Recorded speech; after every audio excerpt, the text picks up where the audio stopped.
Je suis Sonia Fertchak et alors j'ai le plaisir d'animer des ateliers d'écriture chez Les Mots depuis l'ouverture de l'école en février 2017. Alors je suis par ailleurs autrice depuis beaucoup plus longtemps, depuis 2002, la date à laquelle j'ai publié l'Encyclo des filles, qui est un annuel destiné aux adolescentes que j'ai fait avec ma copine Catel Muller au crayon, au dessin. Et puis depuis, en fait, j'écris sur le féminin, là où ça tiraille.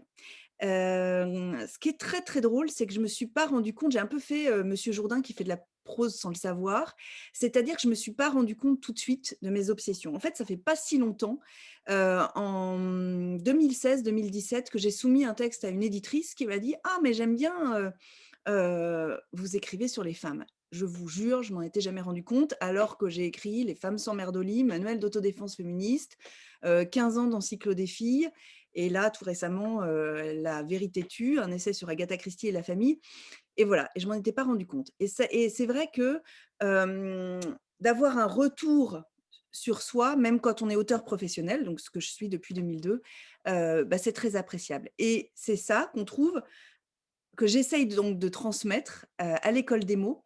C'est vraiment un regard professionnel, même vis-à-vis de participants qui veulent, écrire, comme, j'ai pu apprendre autrefois, l'alto, ou comme on irait dans une école de dessin pour apprendre, à faire des croquis. C'est ça que j'aime énormément chez les mots. J'anime des ateliers donc depuis, février 2017. Mmh. Alors j'ai l'atelier que j'anime le plus, c'est, Oser se lancer dans l'écriture.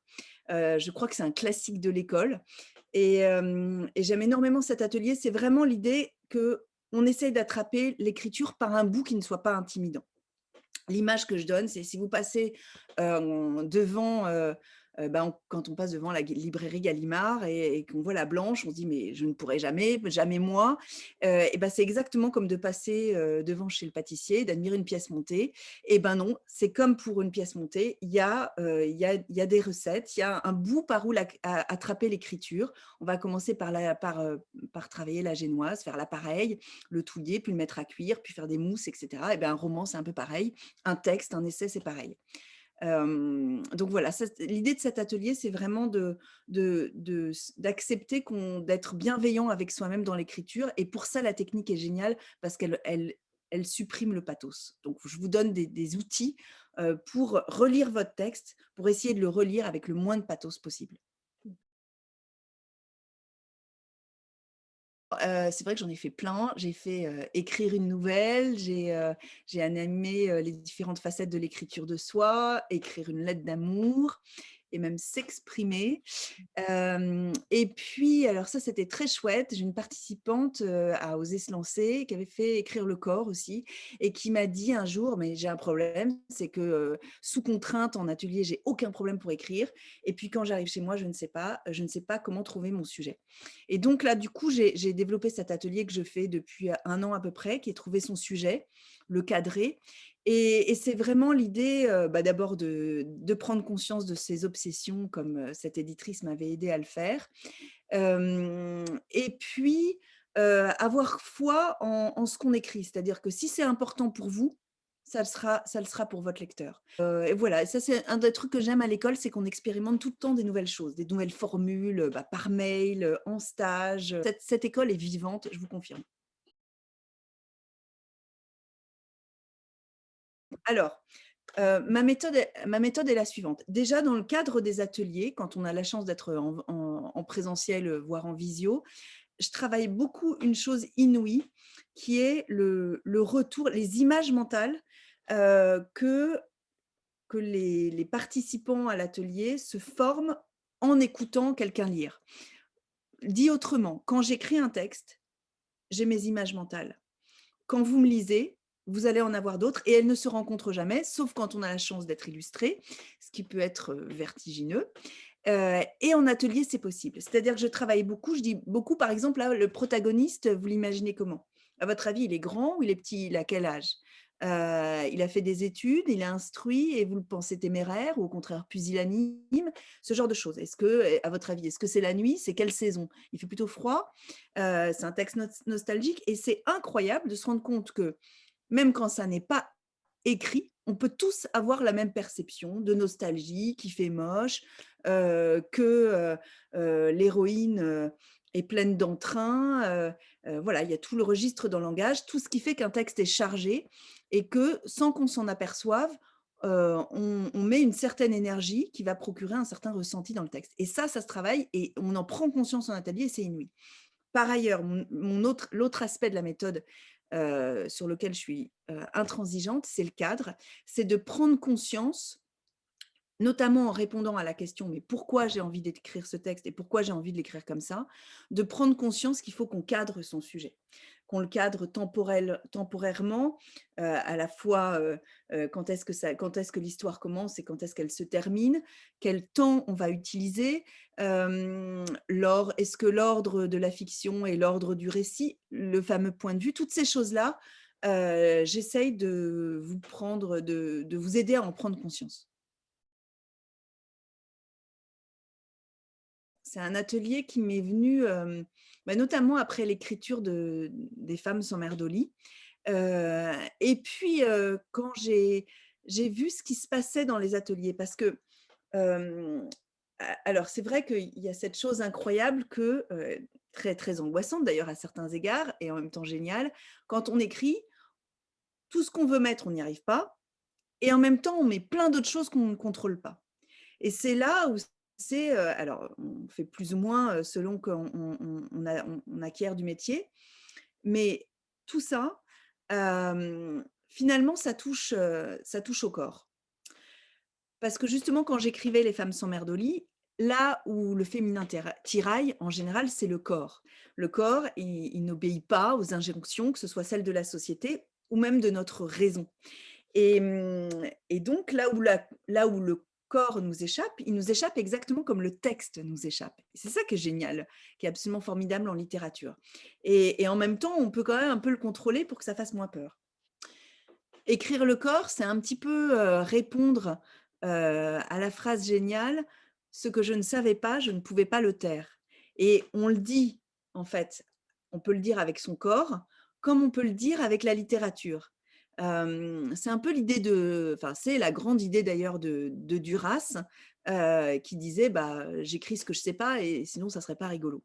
Et donc c'est vraiment ça l'idée d'écrire le corps. Alors après c'était le point de vue un peu, on va dire, un peu, onirique, un peu psychanalytique, un peu perché. Après très prosaïquement, écrire le corps, c'est extrêmement utile quand justement les mots font défaut au personnage, ou quand tout simplement on veut rendre une scène vivante. Parce qu'il y a rien de plus efficace pour faire rentrer le lecteur dans la scène que de solliciter les 5 sens, que de faire ressentir, les affects du corps, des différents personnages. Et là, le lecteur, il est vraiment attrapé. C'est vrai que, il y a quelque chose qui m'a beaucoup frappée dès le début, des ateliers à l'école, c'est que beaucoup de participants et notamment beaucoup de participantes livraient dans leurs textes, des choses qui manifestement n'étaient jamais sorties auparavant. Souvent des choses graves, mais pas uniquement. Ça avait souvent, trait à leur corps et je me suis dit que c'était fascinant. Alors il faut savoir une chose, c'est que dans mes ateliers, ça, je l'ai supposé, mais je ne cherche jamais à savoir si ce que vous écrivez est vrai ou imaginé. Et je trouve que de la même façon que je ne vous demanderai jamais ce que vous faites dans la vie, où vous vivez, si vous êtes en visio, comment, et cetera. L'idée, c'est que vous arriviez avec votre sensibilité, uniquement votre sensibilité et ce que vous en faites dans le texte.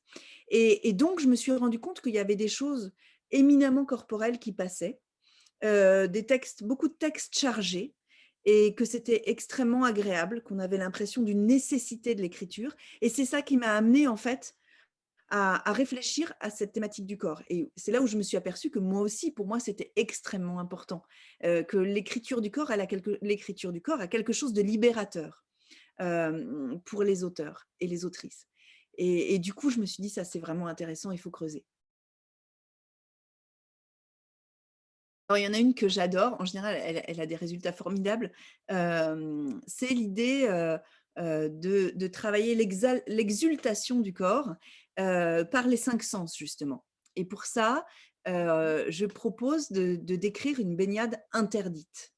Et alors, je passe souvent il y a un extrait de film, tiré de James Ivory, enfin d'abord de Forster, Chambre avec vue, qui est génial, où ils se déshabillent, donc les mecs, ils croient être tout seuls et ils se déshabillent, ils sautent dans une espèce de grande mare, un petit étang, puis en fait, il y a des Anglaises victoriennes extrêmement, coincées qui arrivent.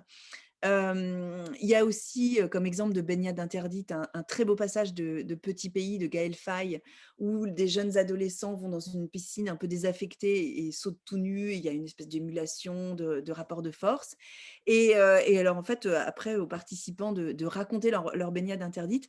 Alors c'est vrai que là, avec le confinement, ça a été spécialement savoureux et donc il y avait, des participantes surtout qui bravaient, les interdits, le couvre-feu pour aller se baigner, toutes nues sur la plage et se faisant choper par les gendarmes. C'était assez croquignolesque. Alors ça, c'est quelque chose que j'aime bien faire parce que finalement, on est une espèce d'immersion totale, on se voit tous les jours. Et donc ça s'enchaîne et c'est ultra intense et alors j'envoie beaucoup de ça c'est un élément de ma méthode aussi, c'est que j'envoie pas mal de documents, de topos sur des points techniques, de textes évidemment et ben, évidemment qu'en 5 jours, vous n'avez pas forcément le temps de les digérer, mais c'est pas grave. Vous en ferez ce que vous voulez, vous pouvez les jeter ou justement les potasser après et je sais que souvent c'est plutôt bien apprécié parce que, un support, un peu technique est toujours appréciable. Pour chaque atelier et là c'est pareil, lors du stage, je commence en général par soit un petit topo sur un point technique ou justement des exemples, littéraires, comme là, Forster ou Faye et j'en discute, 5 minutes, pas plus et puis je donne la consigne d'écriture. Vous avez, entre, 40 et 50 minutes pour écrire.